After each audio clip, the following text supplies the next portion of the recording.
তো হ্যালো নবম শ্রেণীর ছাত্রছাত্রীরা, আজ আমি তোমাদের জন্য নিয়ে চলে এসেছি বাংলা ফার্স্ট সামেটিভের গুরুত্বপূর্ণ প্রশ্নপত্র, যেগুলি তোমরা পরীক্ষার আগে দেখে যাবে। দেখে নাও, এখানে আমি প্রশ্নপত্রগুলি দেখাচ্ছি একদিক থেকে। তো চলো প্রশ্নগুলি আমি একদিক থেকে পড়ে পড়ে শুনিয়ে দিই। তো তোমাদের ফার্স্ট সামেটিভ প্রশ্নপত্রগুলি দেখে নাও। তোমাদের এখানে ফার্স্ট সামেটিভে এখানে থাকবে এক সঠিক উত্তর নির্বাচন করা থাকবে 10টি, 1 মার্কের থাকবে 10টি, যেখানে তোমাদের 10 মার্ক থাকবে। দেখে নাও এখানে প্রশ্নগুলি। একের, ঈশানে উড়িল মেঘ, ঈশান বলতে বোঝায়। এটা অবশ্যই তোমরা উত্তরটি পারবে। উত্তরটি পারলে অবশ্যই কমেন্টে জানাও। আর হ্যাঁ, যারা যারা এই ভিডিওতে নতুন তারা অবশ্যই লাইক এবং সাবস্ক্রাইব করবে। তো চলো তারপরে দেখে নাও, এখানে 10টি এমসিকিউ থাকবে, দেখে নাও। তারপরে 2 দাগে এখানে দেখতে পাচ্ছ কম বেশি 15টি শব্দে প্রতিটি প্রশ্নের উত্তর দিতে হবে। দেখে দাও 2 দাগেরটা। এখানে 1 মার্কের এক কথায় উত্তর 7টি করতে হবে। তো দেখে নাও এখানে। তারপরে তোমাদের এখানে 3 দাগের থাকবে, দেখে নাও, আমি জুম করে দেখাচ্ছি 2 দাগের, দেখে নাও। তারপরে তোমাদের এখানে 3 দাগে থাকবে 5 মার্ক, না 3 দাগে থাকবে তোমাদের একটি করতে হবে, 3 মার্কের থাকবে একটাই করতে হবে।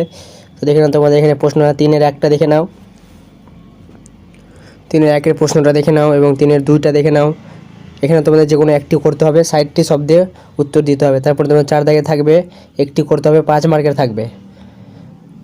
দুটি আছে, একটি করতে হবে 5 মার্কের, যেখানে থাকবে 5 মার্ক। তারপরে তোমাদের 5 নম্বর দাগে থাকবে, এখানেও একটি করতে হবে 5 মার্কের। দেখে নাও এখানে কলিঙ্গ দেশে ঝড় বৃষ্টি, এর 5-এর 2, 5-এর 1 নোংর কবিতার মূল বিষয়বস্তু, এটাও গুরুত্বপূর্ণ প্রশ্ন। দেখে নাও। তারপরে 6 দাগে থাকবে, এখানে একটি করতে হবে 5 মার্কের, অর্থাৎ তোমাদের 5 মার্কের 3টি করতে হবে। এবং তারপরে এখানে থাকবে 6-এর 5, যেটা বললাম। তারপরে এখানে 7 দাগে থাকবে ভাব সম্প্রসারণ লেখো, একটি করতে হবে 5 মার্কের, এখানেও 5 মার্কের। তো 4টি 5 মার্কের করতে হবে।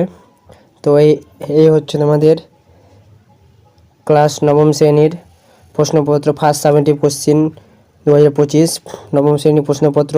যদি ভিডিওটা ভালো লাগে অবশ্যই লাইক সাবস্ক্রাইব করো। এরকমই আরও ভিডিও পাওয়ার জন্য প্রশ্নপত্রের কমেন্ট করে জানাও। এরকমই প্রশ্নপত্র পাওয়ার জন্য অবশ্যই কমেন্ট করবে নেক্সট ভিডিও কোন সাবজেক্টের প্রতি। তো ভিডিওটা ভালো লাগলে লাইক এবং সাবস্ক্রাইব অবশ্যই করবে।